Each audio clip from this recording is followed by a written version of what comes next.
যে আমি ধন ধান্যে পুষ্পে ভরে দেবো আপনাদের ভবিষ্যৎকে। আর আমি বললাম, ওই যে মনে আছে না তোমাকে যে অপমান করছিল, তোমার যে জমি কাইরা নিছিল, ওই যে তোমার দাড়ি টুপি দেখলে জঙ্গি বানায় গুম কইরা দিত, ক্রস ফায়ারে দিত, ওই দিন আর ফিরবে না, আমরা এটার প্রতিশোধ নেব, আমরা এমন ব্যবস্থা করবো ওই দিন আর ফিরবে না। পাবলিকে আমার কথা শুনবে, আপনার ধনধান্যের কথা শুনবে না।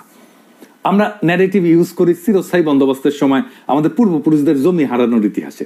আমি বারে বারে বলি, দেখছেন না সেই গল্প বলি, এই জন্য যে ইন্ডিয়া কখনো আমাদের দেশে পিপল টু পিপল রিলেশন তৈরি করতে পারে নাই। কারণ আমার জনগোষ্ঠীর কালেকটিভ মেমোরিতে আসছে পশ্চিমবঙ্গের হিন্দু জমিদারদের হাতে জমি হারানোর বেদনার কথা। ইন্ডিয়া কিছু করতে আসলেই তার মনে হয় আবার আসতেছে রে সেই আমার জমি কাইরা নিতে, সে ফেরত হয়ে যায়। আওয়ামী লীগ এই ন্যারেটিভ নেয় নাই, কারণ সে নিতেও পারবে না, নিলে তো আর ইন্ডিয়ার সাথে তার বিয়া শাদী হয় না, তাই না, নিকা শাদী হয় না। সে নিচে রবীন্দ্রনাথ থেকে, তার ন্যাশনালিজমের ন্যারেটিভের শুরু নিজের উপরে ঘৃণা থেকে বা আত্মঘৃণা থেকে।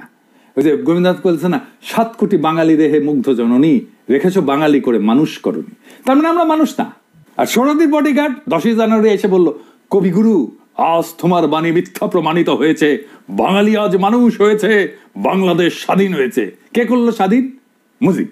আমার বাবা দেশ স্বাধীন করে দিয়ে গেছে। ওই যে এই অহংকারের পিছনে এইটাই যে আমার বাবা তোমাদের মানুষের মর্যাদা দিয়ে গেছে, সার্কেল পূরণ হইল, তাই না? তাই রবীন্দ্রনাথকে দরকার বাঙ্গু সেকুলারদের জন্য। সে ছাড়া সে জার্নি শুরুই হয় না, তার আত্মগ্লানির জার্নি শুরু হয় না। সে ছাড়া মুজিব ইতিহাসে তার ভ্যালু ক্লেম করতে পারে না।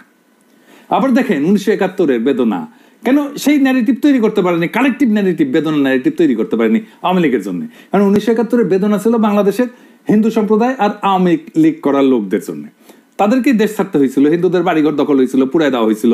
এই কারণেই আওয়ামী লীগ আর হিন্দু সম্প্রদায় ওই বেদনার সাথে কানেক্ট করতে পারে, ওদের আওয়ামী লীগ করার কারণে এইটা। কিন্তু বাকি দেশের লোকের কাছে সেইটা কোনো গভীর বেদনা ইভোক করেনি। তাই মুক্তিযুদ্ধের ন্যারেটিভ আওয়ামী লীগে ফেল করছে।